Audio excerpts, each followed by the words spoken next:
नमस्कार. अभिजात मराठी व्याकरण या प्लॅटफॉर्मवरती आपल्या सर्वांचं मनपूर्वक स्वागत. शेवटच्या लेक्चरमध्ये आपण वर्णविचार ह्या घटकाला सुरुवात केली होती. त्या वर्णविचारामध्ये आपण वर्ण कशाला म्हणायचं, त्याच्यानंतर ध्वनी, मूलध्वनी कशाला म्हणायचं, ध्वनी कशाला म्हणायचं या घटकांचा अभ्यास केला होता. त्यासोबतच व्याकरणकार आणि त्यांनी वर्णाच्या दिलेल्या व्याख्या या संदर्भात सुद्धा आपण चर्चा केली होती. त्यासोबतच आपण वर्ण कसे तयार झालेत आणि मराठी वर्णमालेमध्ये कशा पद्धतीचे वर्ण आहेत ते आपण कालच्या लेक्चरमध्ये अभ्यासलं होतं. आज आपण मूलध्वनीच्या पुढचा घटक हा अभ्यासणार आहोत. आता मूलध्वनी म्हणजे काय हो, जे मुखावाटे उच्चार बाहेर पडत असतात त्यांना आपण मूलध्वनी म्हणत असतो. हे मूलध्वनी एकत्र येऊन ध्वनी तयार करत असतात. तर ते कसे, काय, त्याची संकल्पना कशी, याचा विस्तृत अभ्यास आपण ह्या घटकामध्ये करणार आहोत. यामध्ये बघा, सगळ्यात पहिलं की ध्वनी म्हणजे काय. ध्वनी हा भाषेतील मूलभूत घटक मानला जातो, पण मूलध्वनींपासून ध्वनी तयार होत असतात. आता मूलध्वनी कुठले, तर समजा मी जे काही काल बोर्डवरती एक्सप्लेन केले होते त्यामध्ये समजा असेल, हे सगळे मूलध्वनी कसे असतात हो, हलंत असतात. कसे असतात, हलंत असतात. हलंत म्हणजे काय, तर ते स्वरा विना अपूर्ण असतात. मग हे क, ग जे काही आहेत मूलध्वनी म्हणून यांना आपण ओळखत असतो. ह्यामध्ये ज्यावेळेस स्वर येतो हा पूर्ण तयार होतोय. अशा पद्धतीला आपण हे जे होते हे सगळे मूलध्वनी होते. जे दिसत आहेत सगळे काय आहेत, मूलध्वनी आहेत. हे मूलध्वनी ज्यावेळेस एकत्र येतात त्यावेळेस ध्वनी तयार होत असतात. आता ध्वनी तयार होत असताना काय होतं बघा, समजा मूलध्वनींच्या एकत्रीकरणातून ध्वनी बनत असतो. त्यातून मूलध्वनींच्या एकत्रीकरणातून ध्वनी बनत असतो. आणि कोणतीही भाषा ही ध्वनीपासून बनलेली असते. कुठलीही भाषा जर तुम्ही अभ्यासली, मराठी असेल, इंग्रजी असेल, पाली असेल, संस्कृत असेल, कुठलीही भाषेचा ज्यावेळेस तुम्ही अभ्यास करताय त्या प्रत्येक भाषा या मूलध्वनींपासून बनलेल्या असतात. आता मूलध्वनींच्या एकत्रीकरणातून काय तयार होतंय हो, तर ध्वनी तयार होतोय. मग ध्वनी तयार होतोय म्हणजे काय होतंय, तर ते आपण बघू. बघा, समजा मी इथे जर असं म्हटलं की हा एक ध्वनी आहे, क्रियापद आहे, आज्ञार्थी क्रियापद आहे, पी, खा, जा. तर हे कसं तयार झालंय, तर ह्यामध्ये आपल्याला दिसून येतं, हे थोडंसं इकडच्या साईडला लिहितो.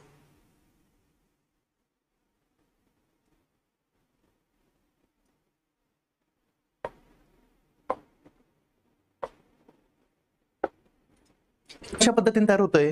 तर यामध्ये जर आपण बघितलं, मूलध्वनी तयार होत असताना समजा हे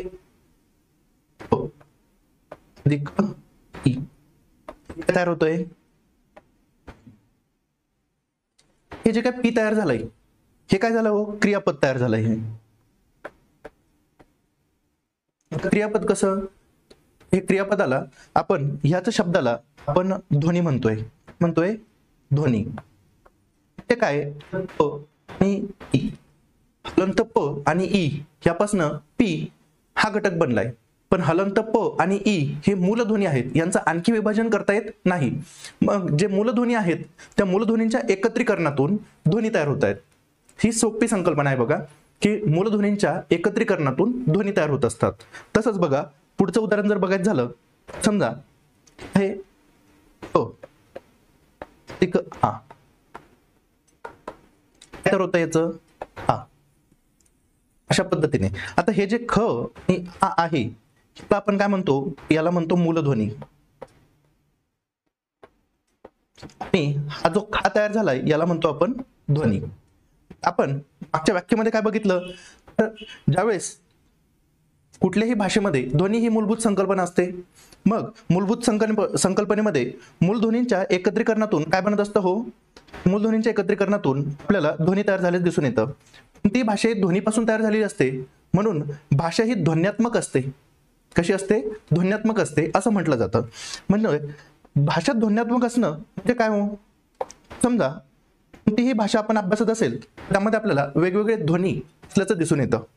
आणि मराठी भाषेत जर आपण उगम बघितला तर ह्या उगमामध्ये आपल्याला एक दिसतं की मराठी भाषेतील ध्वनी जे आहेत ना, एवढे काय आपण उच्चार करतोय, ध्वनी संस्कृत, प्राकृत, अपभ्रंश या पद्धतीने मराठीत रुजल्याचं आपल्याला दिसून येतं.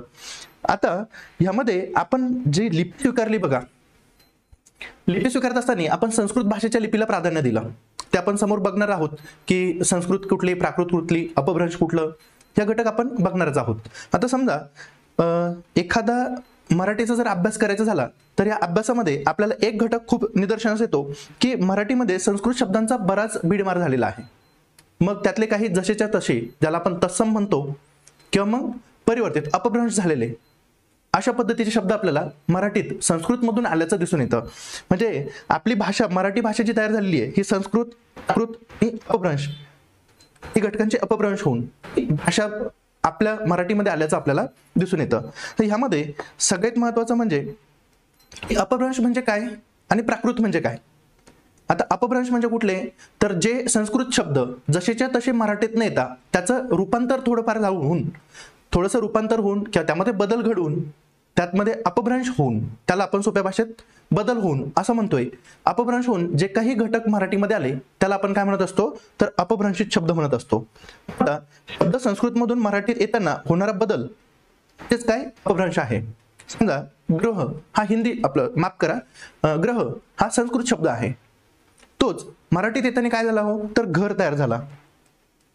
तर भ्राता हा संस्कृत शब्द आहे, याच काय तयार झालं, भाऊ.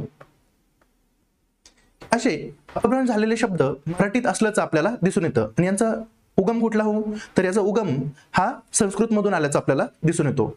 हे झालेत अपभ्रंश शब्द.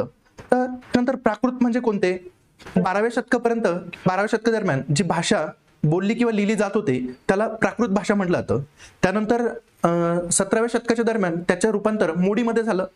आणि आज जी काही आपल्याला मराठी दिसतीये ही त्याची आणि आजची ही सहसंबंध असलेली भाषा आहेत.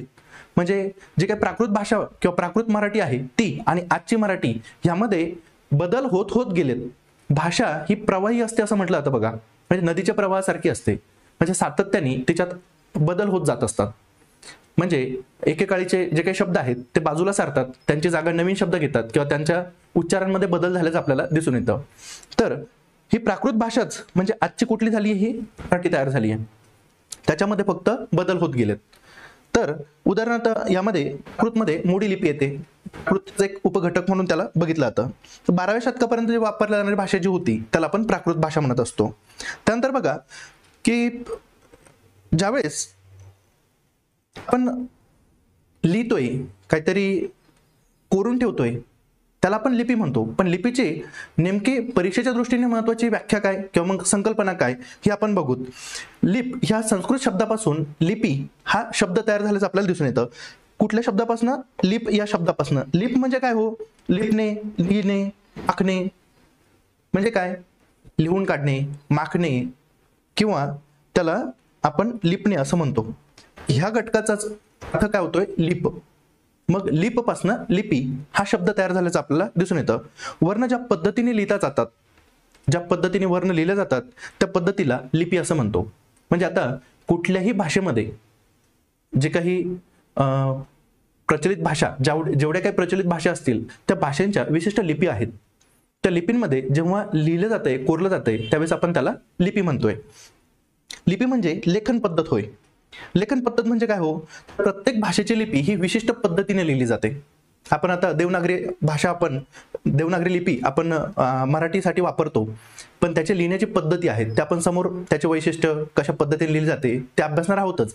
पण प्रत्येक भाषेचे काहीतरी वैशिष्ट्य असतात, लिहिण्याची एक पद्धत असते. ती पद्धत म्हणजेच काय होतंय, लिपी होय. आणि लिपीमुळे लेखन शक्य झालं आहे. जर लिपीच अस्तित्वात नसती आपल्याला हे लिखित ग्रंथ, पुस्तकं हे सापडले नसते. म्हणजे लिपीमुळे लेखन शक्य झालं. आणि लेखन हा एक माध्यम आहे एखादं नॉलेज दुसऱ्यापर्यंत किंवा एखादं ज्ञान पुढच्या पिढीपर्यंत किंवा मग पुढच्या घटकापर्यंत पोहोचवण्याचं. मराठी भाषेने देवनागरी लिपी स्वीकारलेली. बघा मी आत्ताच ज्याचा उल्लेख केला, मराठी भाषेने देवनागरी लिपी स्वीकारलेली आहे.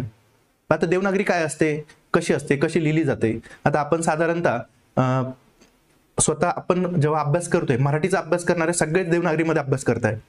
पण नेमकं त्याचे वैशिष्ट्य काय आहेत, परीक्षेच्या दृष्टीने त्यावर कसा प्रश्न विचारला जातो हे खूप महत्वाचं आहे. आता नेमकं देवनागरी म्हणजे काय ते समजून घ्यायचं असेल तर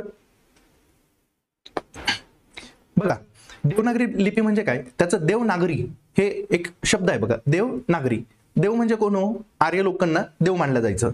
आणि नागरी म्हणजे कोण? हे आर्य लोक कुठे राहायचे? नगरामध्ये राहायचे. म्हणून त्या लिपीला नाव पडलं देवनागरी. देव म्हणजे नगरात राहणाऱ्या, शहरात राहणाऱ्या देव त्या लोकांना आपण काय म्हणतोय? देवनागरी म्हणतोय. बघा, नागरी म्हणजे काय? नगरात राहणारे, शहरात राहणारे. आणि देव म्हणजे काय? आर्य. लोकांच्या लिपीला आपण देवनागरी ही लिपी म्हणायला लागलो. देवनागरी लिपीत त्याच लिपीला बाळबोध लिपी म्हणून ओळखलं जातं. बघा, म्हणजे जेवढ्या काही देवनागरी लिपीमध्ये मराठी असेल, संस्कृत असेल, पाली असेल, बंगाली असेल, हे जे काही भाषा आहेत ह्या सगळ्या देवनागरीमध्ये लिहिल्या जातात. आणि ह्या भाषांना बाळबोध लिपी म्हणून ओळखलं जातं. बाळबोध म्हणजे काय हो? बाळबोध म्हणजे काय? तर एखाद्या बाळाला लहानपणापासून जे बोध दिले जातात किंवा आचरणात आणलं जातं जन्मजात, त्या पद्धतीला आपण बाळबोध म्हणत असतो. तर ही देवनागरी लिपी जी आहे ती बाळबोध लिपी म्हणून सुद्धा ओळखली जाते.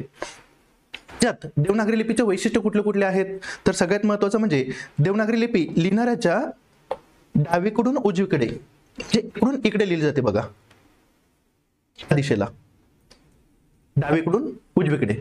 जर यावनी लिपी जर आपण बघितलं, यावनी म्हणजे जे काही मुस्लिम भाषा किंवा त्याला उर्दू वगैरे जर उदाहरण जर आपण बघितलं तर ह्या कुणीकडून कुणी लिहिल्या जातात हो? उजवीकडून डावीकडे लिहिल्या जातात. पण देवनागरी लिपी ही डावीकडून उजवीकडे लिहिली जाते. म्हणजे ह्या बिंदूपासून सुरुवात करून भाषा इकडे लिहिली जाते. कुठली? देवनागरी. बाकी यावनी म्हणजेच कुठल्या? जे मुस्लिम प्रदेशामध्ये ज्या वापरल्या जातात त्यांना यावनी हा शब्द वापरला जातो. बघा, हे समोर आपला याचा संदर्भ येणारच आहे. तर ह्या यावनी भाषा ज्या आहेत ते इकडून उजवीकडून डावीकडे लिहिल्या जातात. देवनागरी लिपी जी आहे ती डावीकडून उजवीकडे लिहिली जाते. त्याच्यानंतर देवनागरी लिपी कशापासून बनलेली आहे हो? देवनागरी लिपी उभ्या, आडव्या आणि गोलाकार रेषांनी बनलेली आहे. हे खूप महत्वाचं आहे. देवनागरी लिपी कशी बनलेली आहेत? उभ्या रेषा आहेत, काही आडव्या रेषा आहेत, काही तिरप्या रेषा आहेत, काही गोलाकार रेषा आहेत. समजा मी आता एखादा शब्द लिहितोय क. बघा, समजा क लिहितोय मी, मध्ये मधला दंड आला, उभी रेषा आणि गोलाकार दोन घटक आलेत, त्याच्यावरती शिरोबिंदू. आता शिरोरेषा. तर देवनागरी लिपीमध्ये उभ्या, आडव्या, तिरप्या, गोलाकार ह्या पद्धतीच्या रेषांनी ह्याची मांडणी झाल्याचं आपल्याला दिसून येतं. सगळ्यात महत्वाचं म्हणजे की देवनागरी लिपीमध्ये अक्षरांवरती शिरोरेषा दिली जाते. शिरोरेषा म्हणजे काय हो? जे काय तुम्ही नाव लिहिताय त्याच्यावरती डोक्यावरती टोपी दिली जाते. त्याला आपल्या भाषेमध्ये टोपी लिहिणं असं म्हणतात. तर ह्या अक्षरांना शिरोरेषा दिली जाते. नंतर देवनागरी लिपीत प्रत्येक ध्वनीसाठी स्वतंत्र चिन्ह असतं. म्हणजे जेवढ्या काही देवनागरी लिपी आहेत त्या देवनागरी लिपींना स्वतंत्र चिन्ह आहेत. आणि ज्या भाषेमध्ये किंवा ज्या लिपीमध्ये स्वतंत्र चिन्ह असतं त्याला आदर्श लिपी म्हटलं जातं. मग याचा जर अभ्यास आपण केला तर मराठीमध्ये आपल्याला आदर्श लिपी असलं दिसून येतं की मराठी भाषा ही आदर्श लिपीमध्ये मोडत असल्याचं दिसून येतं. कारण काय? मराठीतील प्रत्येक ध्वनिचिन्हासाठी काहीतरी अक्षर ठरलेलं आहे, वर्ण ठरलेला आहे. तर प्रत्येक ध्वनिचिन्हासाठी स्वतंत्र चिन्ह आहे, वर्ण ठरलेला आहे, चिन्ह आहे आपल्याला दिसून येतं. आणि अशा लिपींना ज्यामध्ये प्रत्येक ध्वनिचिन्हासाठी काहीतरी वर्ण असतं किंवा चिन्ह असतं, प्रत्येक ध्वनीसाठी जेव्हा वर्ण किंवा चिन्ह असतं त्याला आपण आदर्श लिपी म्हणत असतो. त्यानंतर देवनागरी ही परिपूर्ण लिपी आहे. परिपूर्ण म्हणजे काय हो? त्याला अजून आधार घ्यायची गरज पडत नाही. म्हणजे देवनागरीमध्ये सगळे घटक स्पष्ट केले जातात. म्हणजे प्रत्येक उच्चार, प्रत्येक ध्वनी चिन्ह हे देवनागरीमध्ये समाविष्ट असल्याचं आपल्याला दिसून येतं. म्हणून याला परिपूर्ण लिपी असं म्हटलं जातं. आणि देवनागरी लिपीचा प्रसार भारतामध्ये कुठून झाला? तर आर्य लोकांनी भारतामध्ये देवनागरीचा प्रसार केल्याचं आपल्याला दिसून येतं. म्हणजे आर्य लोकांकडून भारतामध्ये, ज्यावेळेस आर्य भारतामध्ये आले त्यावेळेस देवनागरी लिपी ही भारतात आर्यांकडून आलीत असं कन्सिडर केलं जातं. तर बघा, देवनागरी लिपीचा उगम हा ब्राह्मी लिपीपासून झाल्याचं आपल्याला दिसून येतं. आता ब्राह्मी लिपी म्हणजे कोणती हो? ब्रह्मदेवाने तयार केलेली लिपी असं त्याचा साधारण अर्थ काढला जातो. आणि देवनागरी लिपीत जोडाक्षरांचे लेखन एका पुढे एक अक्षरे जोडून केले जातात. समजा आपण एक शब्द लिहितोय अक्कल, हा इथे एक शब्द लिहितो बघा मी, त्याचं जोडाक्षर आहे ना हे एका पुढे एक लिहून केलं जातं. अशा पद्धतीने जोडाक्षरांची देवनागरीमध्ये रचना केली जाते. त्याच्यानंतर देवनागरी लिपी असणाऱ्या भाषा कुठल्या कुठल्या आहेत बघा. मराठी आहे, हिंदी आहे, संस्कृत आहे, गुजराती आहे, पाली आहे, बंगाली आहे इत्यादी भाषा ह्या देवनागरी लिपीमध्ये असल्याचं आपल्याला दिसून येतं. म्हणजे या भाषांची जी लिपी आहे ती देवनागरी लिपी आहे. त्यानंतर आदर्श लिपी म्हणजे कुठली, तर मी मागे जे सांगितलं की ज्या लिपीत प्रत्येक ध्वनिचिन्हासाठी स्वतंत्र चिन्ह असतं, म्हणजे तुम्ही जे काही आवाज काढाल, जे काही शब्द उच्चाराल, त्या प्रत्येक ध्वनींसाठी काहीतरी विशिष्ट चिन्ह आहे, त्याला आपण आदर्श लिपी म्हटलो. बरं, मराठी आदर्श लिपी आहे हे मी तुम्हाला मागच्या स्लाइडवरती किंवा मागच्या पॉईंटवरती सांगितलं होतं. या व्यतिरिक्त बघा की भाषा म्हणजे काय. आपण ज्यावेळेस व्याकरणाचा अभ्यासक्रम विश्लेषण करत होतो त्यावेळेस मी तुम्हाला सांगितलं होतं की व्याकरणातील पहिला घटक हा वर्णविचार असतो. मग वर्णविचारामध्ये आपण हा घटक अभ्यासतो पहिला की वर्ण म्हणजे काय, मूलध्वनी म्हणजे काय, भाषा म्हणजे काय, व्याकरण म्हणजे काय.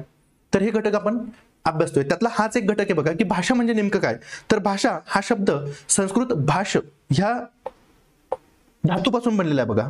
कुठल्या धातूपासून, भाषेपासून. एक मिनिट माफ करा.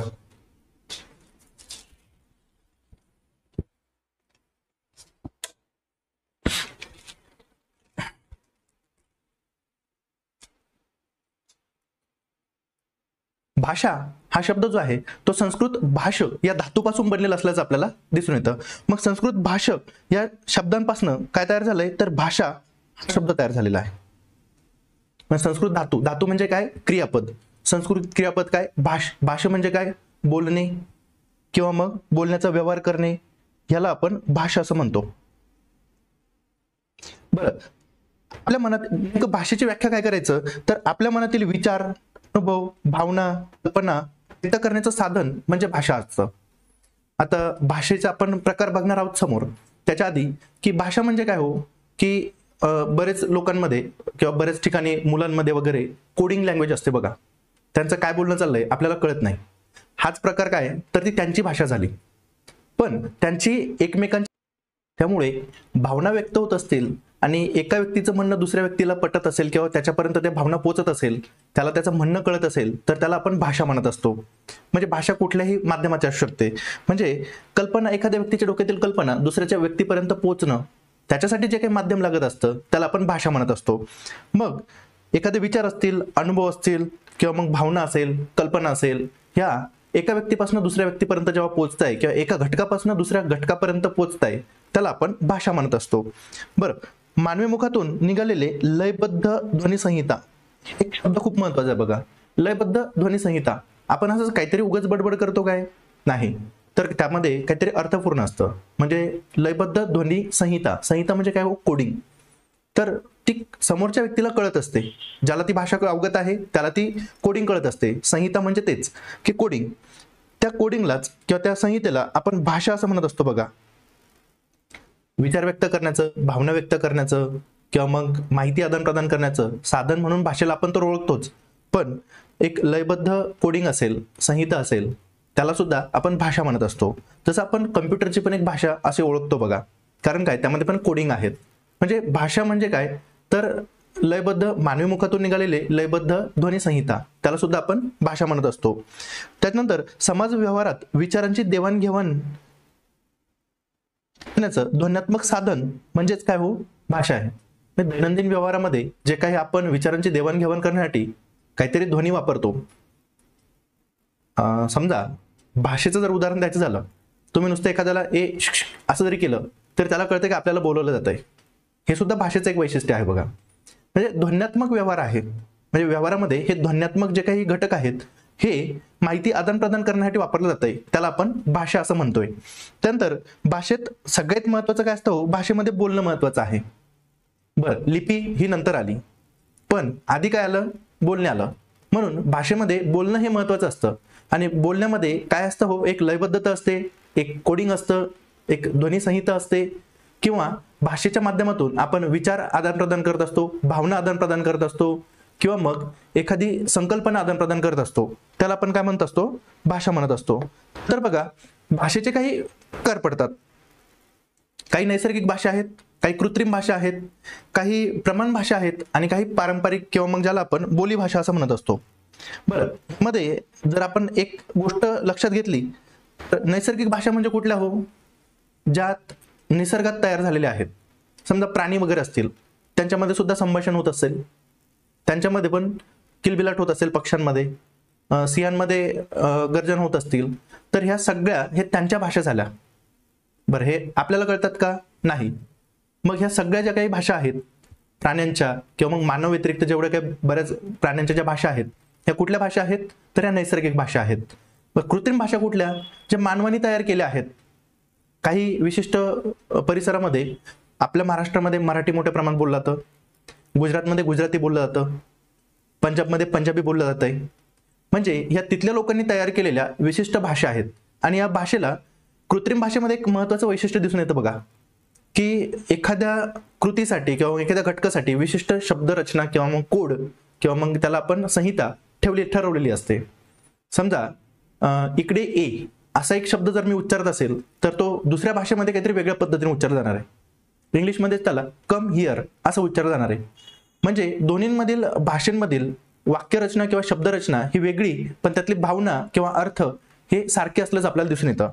मग ह्या ज्या काही भाषा आहेत ह्या कृत्रिम भाषा आहेत. माणसांनी तशा पद्धतीने त्याला कोड केलंय की इकडे साठी दुसऱ्या भाषेमध्ये काहीतरी वेगळा शब्द वापरला जातोय. म्हणजे ह्या ज्या काही भाषा आहेत त्या कसल्या आहेत? कृत्रिम भाषा आहेत. बरं, प्रमाण भाषा कशाला म्हणायचं? खरं तर हा प्रमाण भाषा आणि बोली भाषा हा खूप मोठा वाद आहे बघा. म्हणजे मराठी साहित्य संपदेमध्ये सुद्धा आणि इतर समाजामध्ये सुद्धा, की प्रमाण भाषा म्हणजे कुठली? जे पुण्यामध्ये बोलतात ते प्रमाण भाषा का? तर नाही, असं काही ठरलेलं नाहीये. पण जास्त प्रमाणात जे काही लोक बोलतात ती भाषा म्हणजे प्रमाण भाषा. समजा महाराष्ट्रामध्ये ज्या पद्धतीने जी भाषा बोलली जाते तिला आपण जितके जास्त लोक ती भाषा बोलणार त्या भाषेला आपण प्रमाण भाषा म्हणत असतो. बरं, बोली भाषा कुठली? तर महाराष्ट्रामध्ये जर आपण अभ्यासलं, मराठीच्या 52 प्रकारच्या जवळपास बोली भाषा असल्याचं आपल्याला दिसून येतं. मग त्यामध्ये आपण मराठीतच एक उपभाग म्हणून अहिराणी भाषा असेल, कोकणी भाषा असेल किंवा मग अशा अनेक भाषा आहेत, जवळपास 52 भाषा आहेत ज्या वेगवेगळ्या पद्धतीने बोली भाषेमध्ये बोलल्या जातात. त्या मराठीचाच भाग असल्याचं आपल्याला दिसून येतं. बरं, प्रमाण भाषा कशाला म्हणायचं? मग कोण ठरवणार प्रमाण भाषा काय? माफ करा, प्रमाण भाषा म्हणजे कुठली? तर जी त्या परिसरामधील किंवा त्या एरियामधील त्या घटकामधील जास्तीत जास्त लोक जी भाषा बोलत असतील, ज्या पद्धतीची भाषा बोलत असतील त्याला आपण प्रमाण भाषा असं म्हणत असतो. आता ह्यामध्ये आपण एक खूप मोठा वाद आहे बघा, की प्रमाण भाषेतील लिखाण आणि अप्रमाण भाषेतील लिखाण. म्हणजे ह्यामध्ये जर इतिहासात जर आपण डोकावून बघितलं तर दादोबा पांडुरंगांचं लिखाण असेल किंवा मग लोकमान्य टिळकांचं लिखाण असेल, हे प्रमाण भाषेतील लिखाण म्हणून ओळखलं जातं. आणि महात्मा ज्योतिबा फुलेंचं लिखाण ह्यांना ते अप्रमाण भाषेचं लिखाण म्हणून ओळखलं जायचं. पण भाषेचं लिखाण प्रमाण की अप्रमाण यावरती खूप मोठी संदिग्धता आहे. त्या भोवऱ्यातनं पडलेलं बरं. पण भाषा म्हणजे काय? तर एका व्यक्तीपासून दुसऱ्या व्यक्तीपर्यंत त्याच्या पद्धतीने त्याला ज्ञानदान होणं किंवा मग माहिती प्रदान होणं, हे सोपं भाषेचं व्याख्या आपल्याला करता येते. बरं, बोलीभाषा म्हणजे मी ते सांगितलं की महाराष्ट्रात जवळपास 52 बोलीभाषा असल्याचं आपल्याला दिसून येतं. 52. या बोलीभाषा मराठीच्याच उपभाषा आहेत. म्हणजे मराठीच बोलतात हे लोक, पण अहिराणी ही मराठीचाच उपप्रकार असल्याचं दिसून येतं. फक्त त्याची बोलीभाषा ही वेगळी आहे. त्याच्यानंतर बघा की व्याकरण म्हणजे काय, त्याचा एक आपण महत्वाचा मुद्दा बघणार आहोत. व्याकरण म्हणजे काय? आता बघा, याला जर संस्कृत धातू वि अधिक क्रू पासून व्याकरण हा शब्द तयार होतं. क्रू म्हणजे काय? करणे. मग आता काय करायचं? तर क्रू म्हणजे काय? करणे. याचा अर्थ काय होतो? विश्लेषण करणे, स्पष्टीकरण करणे असा होतो. मग एखाद्या घटकाचं विश्लेषण करणे, स्पष्टीकरण करणे ह्यालाच साधारणतः आपण व्याकरण म्हणत असतो. बरं, व्याकरणाला सगळ्यात महत्वाचं की संस्कृत व्याकरणाचं सगळ्यात पहिला आपल्या देवनागरीमध्ये पायभरणं झाल्याचं आपल्याला दिसून येतं. आणि या संस्कृत व्याकरणाचं जे काही लिखाण केलेलं आहे त्यांचं नाव आहे पतंजली. तर पतंजलींनी व्याकरणाला शब्दानुशासन असं म्हटलंय बघा. शब्दानुशासन म्हणजे काय? शब्दांवरती ज्याचं शासन आहे. म्हणजे कुठला शब्द कुठे असावा, कुठला अनुस्वार कुठे असावा, कुठला विसर्ग कुठे असावा, शब्दांची रचना कशी असावी, वाक्याची रचना कशी असावी, हे सगळे घटक जे शिकवत असतं किंवा मग जे सांगत असतं त्याला आपण व्याकरण म्हणत असतो. मग भाषेचे स्पष्टीकरण करणारे शास्त्र म्हणजे व्याकरण, असं आपण याला सोप्या भाषेत म्हणू शकतो. आता ह्यामध्ये पतंजलींनी व्याकरणाची केलेली व्याख्या ही सगळ्यात महत्वाची ठरते की शब्दानुशासन म्हणजेच काय हो? व्याकरण. आणि शब्दानुशासनचा आपण आता अर्थ बघितला. शब्दानुशासन म्हणजे काय? की शब्दांवरती केले जाणारं शासन. मग शब्दांवरती शासन कसं केलं जाणार आहे? तर व्याकरणिक दृष्ट्या तो शब्द कशा पद्धतीने लिहिलेला पाहिजे, त्याचे आकार, उकार, वेलांटी, हे सगळ्या गोष्टी हे व्याकरण ठरवणार आहे. त्यानंतर बघा की व्याकरणाच्या जे काही वेगवेगळ्या व्याख्या दिलेल्या आहेत ह्यामध्ये सगळ्यात पहिलं ते मराठी भाषेचे पाणी म्हणून ओळखले जातात ते दादोबा पांडुरंग तरखडकर यांनी व्याकरणाची व्याख्या देत असताना सांगितलं की व्याकरण हे भाषा शुद्ध करणाऱ्या प्रयोजनाला बांधलेले आदेशात्मक शास्त्र आहे. म्हणजे काय? भाषा शुद्ध करणाऱ्या प्रयोजनाला बांधलेले आदेशात्मक शासन किंवा शास्त्र. तर भाषा शुद्ध करणं म्हणजे काय हो? जे काही शब्द आपण बोलतोय, वाक्य बोलतोय, हे वाक्यातील वाक्यरचना, कर्ता कुठला, क्रियापद कुठलं, कर्म कुठलं, हे सगळे घटक जे कोणी ज्याला शास्त्रशुद्ध पद्धतीने सांगणार आणि त्याची रचना कशी असायला पाहिजे त्यालाच दादोबांनी काय म्हटलंय? व्याकरण म्हटलेलं आहे. बरं, महर्षी पतंजलींनी मी आत्ताच सांगितलं की पतंजलींनी व्याकरणाला शब्दानुशासन असा शब्द प्रयोग केलेला आपल्याला दिसून येतो. भाषेचे व्यवहार ज्या नियमाने ठरले जातात, नियम स्पष्ट करणारे म्हणजे शास्त्र म्हणजेच काय हो? व्याकरण आहे. म्हणजे भाषेवरती जे कोण नियम ठेवतंय की भाषा कशी असायला पाहिजे, कशी प्रभावी व्हायला पाहिजे, कुठपर्यंत कुठल्या शब्दांना काय अर्थ प्राप्त व्हायला पाहिजे, वाक्याची रचना कशी असायला पाहिजे, हे सगळे जे काही शासन ठरवतंय किंवा जे नियम ठरवतंय त्यालाच आपण काय म्हणतो? त्या शास्त्राला व्याकरण असं म्हणत असतो. बरं, सगळ्यात पहिलं की विल्यम कॅरे ह्या व्यक्तीने जवळपास 1805 मध्ये एक पुस्तक लिहिलं होतं, ग्रामर ऑफ मराठा लँग्वेज. हे पुस्तक जे होतं ते इंग्रजीत लिहिलेलं होतं. कशामध्ये? इंग्रजीमध्ये लिहिलं होतं. मग ह्या इंग्रजी लिखित पुस्तकामध्ये त्यांनी मराठी भाषेचं व्याकरण म्हणजे the grammar of Maratha language हे ह्यामध्ये त्यांनी व्याकरणाचा स्पष्ट उल्लेख केलेला दिसतो आपल्याला. म्हणजे व्याकरणाचं पायाभरणी ही पहिली मराठी व्याकरणाची पायाभरणी ह्या व्यक्तीने पण बऱ्यापैकी केलेली आहे. पण मराठी व्याकरणाचा जे काही अभ्यास आहे, विश्लेषण आहे, हे सगळ्यात पहिलं केलं ते दादोबा पांडुरंगांनी. आता दादोबा पांडुरंगांनी ह्यामध्ये काय सांगितलं की मराठी भाषेतील जे काही व्याकरण आहे ते शुद्ध करणारे शब्द किंवा मग जे काही शास्त्र आहे त्याला आपण व्याकरण म्हणत असतो, अशी दादोबांनी याची सोपी व्याख्या दिली. बरं, मराठी भाषेतील पहिले व्याकरणाचा शास्त्रशुद्ध अभ्यास करणारे पहिले व्यक्ती म्हणजे कोण? दादोबा पांडुरंग तरखडकर. आपण यांचं काल व्याकरणाचं पुस्तकासंदर्भात पण अभ्यास केला होता. अशा पद्धतीने हे व्याकरणातील हा एक घटक जो आहे तो आपला पूर्ण झालाय. पुढच्या लेक्चरमध्ये आपण पुढच्या टॉपिकसह परत कंटिन्यू करू. धन्यवाद.